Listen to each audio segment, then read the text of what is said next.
선생님들은 자신이 맡은 반의 학생들이 무난한 학생이길 바라는 마음이 많은데요. 학급에 장애 학생이 있다고 하면 다른 학생들에 비해 교육하기 힘든 점이 많아질 거라는 마음이 들면서 부담감과 걱정이 앞서는 것이 솔직한 심정일 것 같아요. 배려해야 할 점이 많은 장애 학생에 대한 다른 아이들의 시선과 형평성 문제가 발생하지 않을까 하는 점도 걱정이 돼요.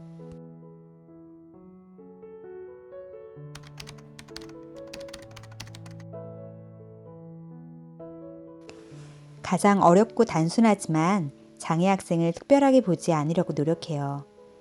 처음 장애 학생을 맡았을 때는 그 학생을 위해서 거창한 계획을 세우고 도움을 많이 주고 특별하게 교육을 해야 한다고 생각했었어요. 제가 담임을 맡았던 다우미는 자폐성 장애 학생으로 착석이 안 되고 특정한 소리를 내고 친구들을 밀치는 행동을 하는 학생이었어요. 그때 저는 다우미를 만나고 의욕이 앞서서 1년 동안 꼭 착석을 가능하게 하고 친구들과 부딪힘이 없이 생활할 수 있도록 지도해야겠다라는 목표를 세운 적이 있어요. 그래서 다우미의 착석을 위해 수업 중간중간에 다우미가 흥미있어하는 활동과 교구를 마련하여 개별적인 지도를 했어요. 그러다 보니 다른 학생들에게 손길이 덜 가게 되었고 아이들과의 부딪힘 역시 사전에 없애려고 하다 보니 다우미와 아이들과의 거리도 점점 멀어지게 되는 것 같았어요. 시간이 갈수록 다른 학생들은 다우미의 특별함을 당연하게 받아들이게 되면서 다우미가 정말 특별한 학생으로 비춰지게 된 것 같고 아이들과 함께하지 못하는 것 같아 고민이 많이 되었어요. 그 이후로는 장애 학생도 그저 우리 반 아이 중 한 명이라고 생각하고 반 아이들 모두 각자 자기만의 독특한 행동 특성을 가지고 있는 것이라는 시각을 먼저 가지려고 노력했어요.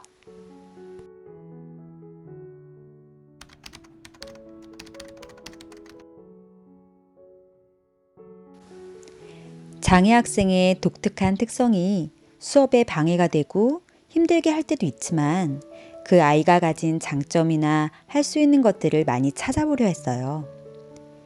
만나본 장애 학생 중에는 노래를 잘하는 친구, 그림을 잘 그리는 친구, 흥이 많아 반 친구들에게 즐거움을 주는 친구 등 무언가 하나씩은 잘하는 것들이 있었어요.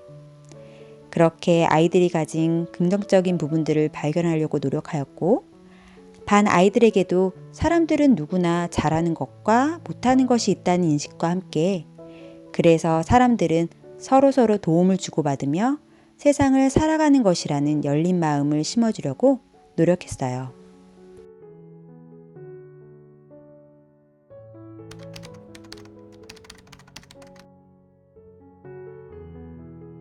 장애 학생들은 학년이 올라갈수록 반 아이들과 학업 수준에서 차이가 많이 나기 때문에 학습 지원이 필요한 경우가 많은데요. 통합학급에서는 장애 학생이 특수교육 실무사의 학습 지원을 받을 수 있는 시간이 한정되어 있기 때문에 수업 시간에 과연 의미 있게 참여하고 있는 건지, 반 아이들과 학습 수준이 다른 장애 학생을 함께 가르치는데 과연 교육 목표나 교육 내용은 아이에 맞춰 잘 설계하고 있는지, 정해진 성취 기준에 따라 평가는 어떻게 할지 고민될 때가 많아요.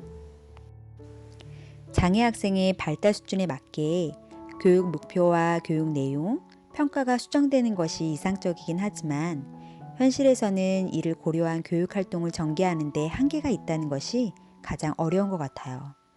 또한 특수교사 역시 전체 학년의 교육 과정을 다 파악할 수 없고 학생들마다 필요한 부분들이 제각각 다르기 때문에 학습 자료의 준비와 계획을 협의하는 데 있어 어려움이 있어요.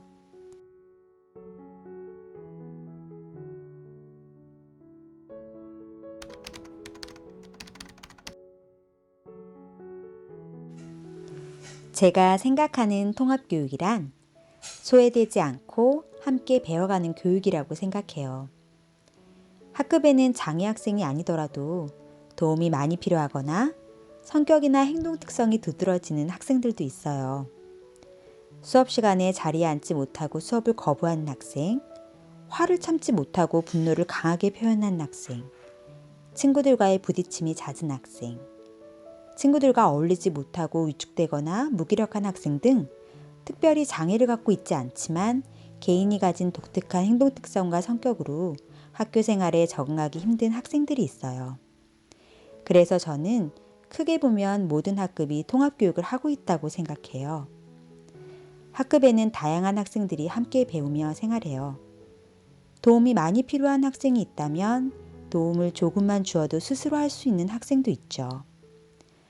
특별하다고 하여 소외되거나 도움이 많이 필요하다고 하여 특별해지는 것이 아닌 함께 배워가는 교육이 바로 통합교육이 아닐까요?